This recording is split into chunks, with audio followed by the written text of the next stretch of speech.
who worked for Reuters until recently, apparently worked with Anonymous in order to give them access to the LA Times, and then they proceeded to deface the website. So according to Gawker, Matthew Keyes, the former deputy social media editor at Reuters, has been found guilty of 3 criminal counts in federal court. He faces 25 years in prison for facilitating the defacement of the LA Times website. Keyes was indicted in 2013 after being accused of providing Anonymous with the login credentials for the Tribune company and encouraging them to, quote, fuck shit up. Oops. He did identify himself on an internet chat forum as the former Tribune company employee and provided members of Anonymous with a login and password to the Tribune company server.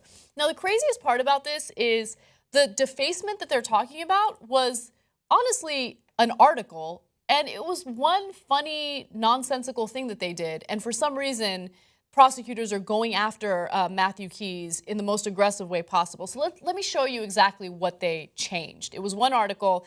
Graphic number 17 shows what they did. It says, pressure builds in the House to elect Chippy, 1337. House Democrat leader Steny Hoyer sees very good things in the deal cut, which will see Uber skid Chippy 1337 take his rightful place as head of the Senate. Reluctant House Democrats told to suck it up. And it's by Chippy's #1 fan. So anyone reading that knows that there's something up. And it didn't take long for the LA Times to catch on and fix the error. And they moved on with their lives. But prosecutors are claiming that it cost the LA Times $5,000 to correct that mistake, which is BS. And as a result of all of this, this journalist is facing 25 years in prison. So the reason why they picked a $5,000 number, which is insane, you just fix that sentence. It takes about half a minute and you're done, right?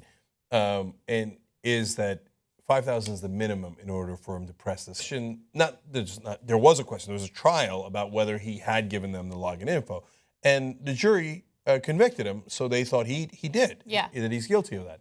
But the jury doesn't know the time that he's facing. Those are two different things, right? Is he guilty? And then the sentencing. So a lot of times what happens in these cases, they say, oh, he's guilty. Okay, now great. You guys have to give him 25 years. And the jury goes, what? No. We didn't think 25 years. We thought, slap on the wrist. They just changed the sentence. Yeah. And it was, Chippy, who cares, right?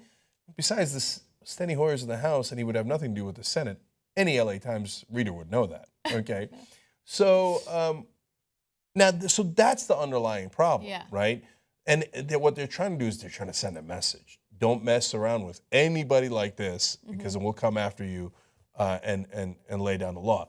But it violates the bounds of reason and then turns us against the prosecution, right? Yeah.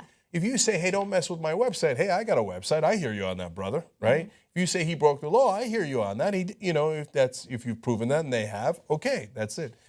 But if you say give him 25 years, no, you lost me. That's mental. Don't do that. And it's a way of the establishment. It's not a conspiracy. It's just their nature is fight against anything that threatens the establishment with 100% fervor. Throw the book at him. Put him in jail for 25 years. God, Anonymous, right? This is so crazy. I mean, we have rapists in the country that. But I don't even think he should serve 1 year in prison for this. Should there be some sort of consequence? Absolutely. First of all, his reputation's ruined. No one's going to hire him. He was working for Reuters, and now who knows who's going to hire him. There's no way he's going to be working as a journalist anyway. But you're absolutely right, Jake. A sentence like that, or a possible sentence like that, turns him into the good guy, or at least turns him into the person that you want to defend. And why are they putting people in that kind of position, right? What he did was wrong, absolutely wrong. But was this something that poses a threat to society that warrants a possible 25-year prison sentence? And that's the country we live in. Anything you do, all of a sudden, regardless of how nonviolent it is, somehow warrants a 25-year prison sentence. If you're a banker and you cause a global economic collapse, you're too big to jail, you'll get nothing at all. If you change a sentence on an LA Times website, you could get 25 years. So look, I don't know anything about the guy personally, and maybe he made a mistake, but in fact he was frustrated with the Times reporting and he wanted to do better than mainstream journalism, and he can start his own website, or some other blogger or press organization will eventually hire him, and maybe he'll have his moment of redemption, right? I don't know anything about the kid, so I don't know about that. All I know is everybody agrees, anyone